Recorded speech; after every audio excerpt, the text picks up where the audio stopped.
Thank you very much. As you know, Little Big Planet was a very ambitious game for our small team. It focused on Sackboy playing through a simple platformer story which introduced the world to play, create, and share. So in Little Big Planet 2, we're staying true to that ethos of play, create, and share. But we're also, as you may have seen in the announcement trailer, massively expanding all of these areas, adding features like the Sackbot non-player characters, or character enhancements like the grapple hook, creative features from filmmaking tools to the 6-axis direct control seat, as well as a load of new community and share features that integrate with the web. But in the end, all of this just comes down to one thing, making fun games. And now you can make any kind. It's a true platform for games. Whether you want to make an RTS, an RPG, a puzzle, a racing game, or even a shooter. So today we're going to focus on that breadth and the new competitive scoring modes, which we showcase how easy it is to bring competition into Little Big Planet. I'd like to show you, with the help of my friends here, some examples we've just picked out for you live on stage. First up, we have Super Block Race. This is a super simple dexterity minigame, and it stars our Sackboys racing to match the falling blocks by pressing the X and O face buttons.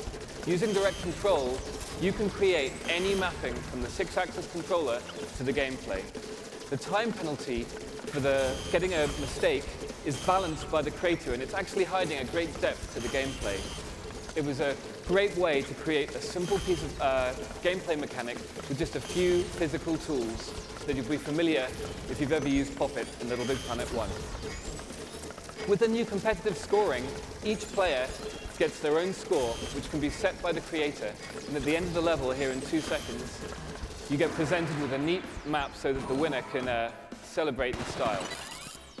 So next up, we have Crashy Crash. It's a kind of top-down sports sumo. And in this level, these guys are just trying to bump each other out of the ring. But what the creator's done here is add X and mapped it to give a boost, which adds an element of strategy. Again, it's a really simple game mechanic that was great fun to create using the physical tools. This level also showcases, for those creators out there, the mover objects, which allow you to attach them to any piece of the world and make it move exactly how you want, ranging from the central spawn point, which moves objects between layers, to any kind of motion that you can imagine. Once again, at the end of the level, you get a neat grid showing who did what to who and who's the ultimate winner. Lastly, I'd like to introduce you to the glorious chaos of multiplayer competitive action in this Rocket Arena level. This is actually the easiest one to build, simply placing objects in the world, setting gravity to low, and using a new character enhancement called the Creatonator. So players out there who've played Little Big Planet will be soaking up all of the new features here. But the Creatonator is a hat which you put on Sackboy, and you can set to emit any object, from cows to flowers to rockets in this case. I think let's see who's doing the best. Come on, Green, you're on 0, nul point. Keep going. In the background, you see the holographic material. That's been used by many of our creators to create heads-up displays and things like that. In online, if you use a competitive mode, each PS3 gets its own camera, so it would be really easy to make a gigantic scrolling level in Little Big Planet 2. So to wrap up, I'd just like to show you some of footage of the kind of gameplay that you can expect in Little Big Planet 2. Because when we were creating these tools, really we wondered, what will the breadth be? We'll stay true to the platforming at the heart of Little Big Planet. So what we did was invite some of the top creators down to the Media Molecule offices, and we just gave them 24 hours to run wild with the new tools. We did not give them any tuition or any help.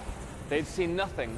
And this is all unedited footage created in one night by some guys ranging from a kind of gallery shooter here.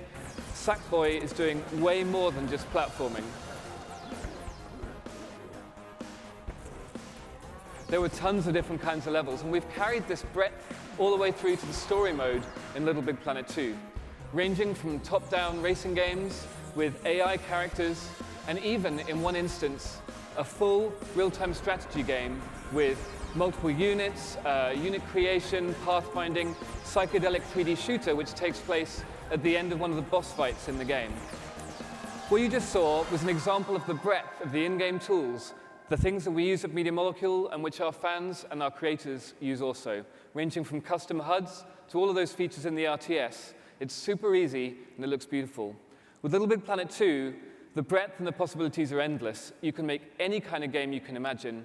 It's truly a platform for games. Thank you for your attention.